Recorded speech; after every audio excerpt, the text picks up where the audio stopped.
Welcome to the last breakfast. Please enjoy the video. You'll begin by confirming the essentials, then start the update. First, make sure your Apple Watch has at least 50% charge or is on its charger. This prevents interruption. Next, verify your iPhone is on a stable Wi-Fi network with Bluetooth enabled and keep the two devices close. Once done, check you have about 1 GB free on the iPhone and an iCloud backup so you can restore if anything goes wrong. Then open the Watch app to proceed. Now you'll download and install the watchOS update.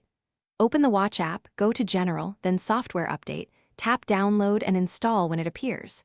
You must keep the watch on its charger and the iPhone unlocked. Do not force quit the Watch app, because the transfer uses Bluetooth and Wi-Fi together.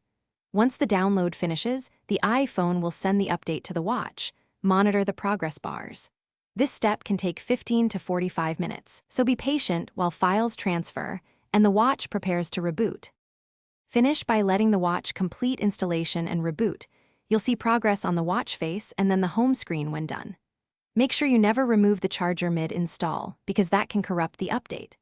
If the update stalls, restart both the watch and the iPhone, then reopen the Watch app and try again.